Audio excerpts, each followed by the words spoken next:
So hey guys, welcome to another Warframe video, and as I've been playing more and more Inaros and I've recorded more footage for all kinds of videos with him, people have been asking about my build. Is it still the same or did it change? And it did indeed change quite a bit. I did something that I wanted to do for a very long time, and that's basically to go full tank with Inaros, make him into the biggest slab of I'm not going to die that I can.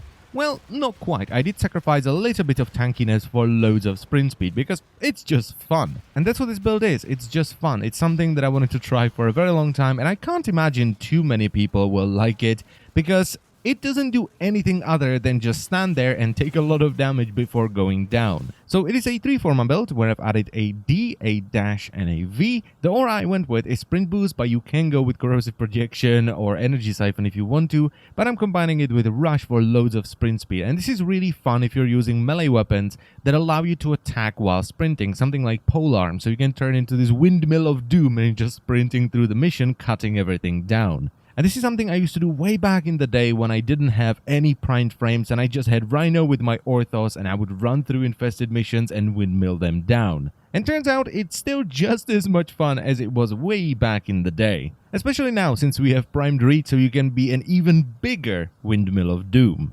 And everything else is defensive. I'm using Rage with Primed Flow and Quick Thinking, so I generate energy as I take damage to health, which is really good on Inaros because he doesn't have any shields. I'm storing that with Primed Flow, so I have 375 energy because I don't have Primed Flow maxed. And if I derp out and I let my health drop all the way down, Quick Thinking will prevent me from dying. Then I'm using Primed Vigor combined with Steel Fiber, Armored Agility, and Vitality for incredible amounts of health. I have 5,830 health with 510 armor, plus some extra sprint speed from Armored Agility, and I get even more armor from Scarab Swarm. And finally, I'm using Negation Swarm, which is a really good augment that makes Scarab Swarm ignore status effects. So you can walk through like laser doors and you don't take slash procs, but every time you ignore a status effect or a knockdown, it will drain 3% of your Scarab armor.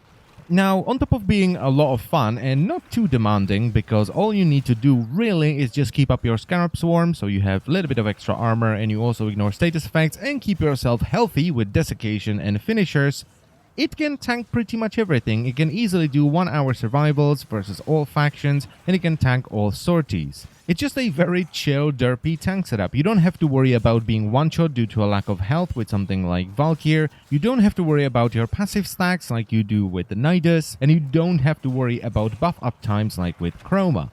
You're just there, chilling, killing waves and waves of enemies, then something hits you really hard, you know, like, whoop, low health, Desiccation, Finisher, full health.